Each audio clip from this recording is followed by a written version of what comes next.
Oi, gente, Roberto Rilubíscaro aqui, o conhecido assassino BTK que aterrorizou a região de Wichita, nos Estados Unidos, durante décadas, embora ele tenha ficado dormente durante umas 2 décadas, porque ele estava cuidando da família, olha só, conseguiu, assim, se esconder aos olhos de todos, justamente porque ele era um cidadão comum, um tiozinho igrejeiro que resgatava cães, se dava bem com todo mundo, era um tiozão qualquer, né? Só que ele era um serial killer que torturava pessoas e tal. Isso deu até origem a um filme chamado O Assassino de Cloverhitch, que eu resenhei aqui no canal, tá? Agora em outubro de 2025, a Netflix colocou um documentário no seu catálogo que se chama Meu Pai, o Assassino BTK.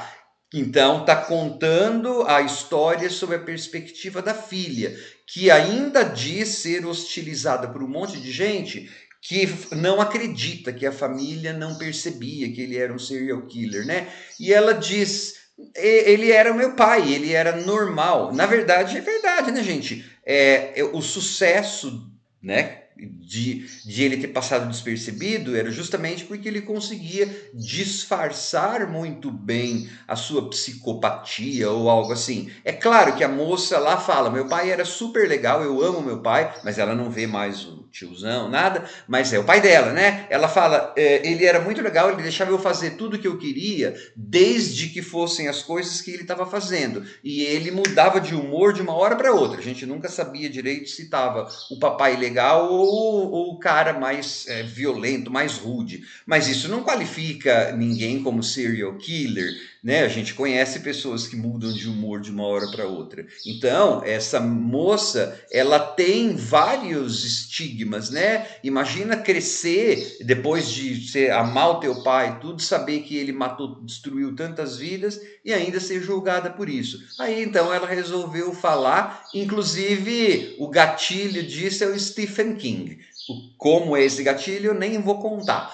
Você teria que assistir o documentário, que eu vou falar um pouco mais sobre depois que eu convidá-los a se inscreverem no canal Robertando, curtir os vídeos, compartilhá-los, agradeço bastante. Fãs de horror, então, podem gostar, não só porque se trata de um serial killer, mas também porque o gatilho da história, para ela começar a falar, foi o Stephen King, né? Mas é assim, gente, esse do tipo de documentário, quando traz alguém da família contando a experiência né, da convivência com o serial killer e tal, tem uma tarefa bastante inglória para começo de conversa. Porque, assim, tem que contextualizar a história do serial killer, que aí muita gente que está assistindo ao documentário já conhece de trás para frente, porque tem trocentos documentários e tem muito fã de true crime por aí, mas o streaming ou a estação de TV quer dinheiro, quer views. Então, ela não pode fazer um documentário que seja assim, não, nós não vamos contar a história, mesmo que seja por cima,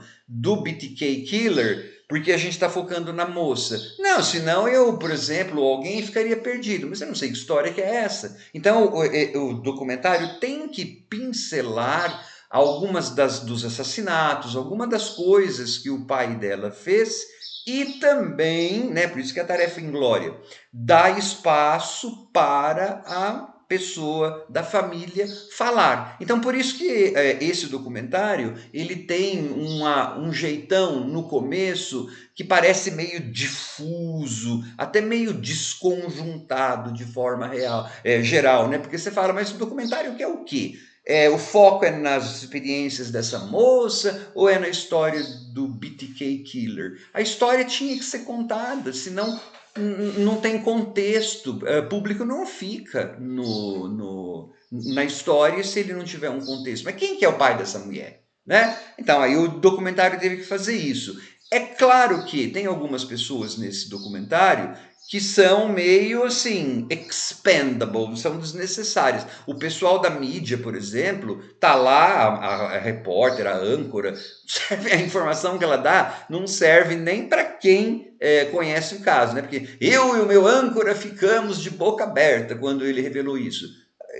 que me importa que você ficou de boca aberta, tia, né? Mas enfim, o documentário tem seus defeitos, sim. Mas de forma geral, é uma boa introdução para quem quer saber sobre começar a conhecer esse BTK Killer, né? Algumas das mortes e tal, e também como que essa moça está lidando com toda essa história e essas dualidades que ela tem, né? Porque ao mesmo tempo em que ela não vê o pai e a mãe há muito tempo, há anos, tem uma hora lá que tem um confronto entre os dois, mas aí ela fala, nunca mais quero ver e tal, e fazia anos que ela não queria ver, é o pai dela, então ela fala, eu amo, ele é meu pai, conflito do tipo, eu sei que agora eu ganho um certo dinheiro com isso, mas, né, por outro lado, ela também precisa falar, porque é a história dela, e falar faz bem, e essa história pode ajudar outras pessoas. Então, é uma menina, uma mulher já, né, bastante conflitada, né? E aí não se trata de comparar, mas e as pessoas que perderam as mães e os pais nessa tragédia.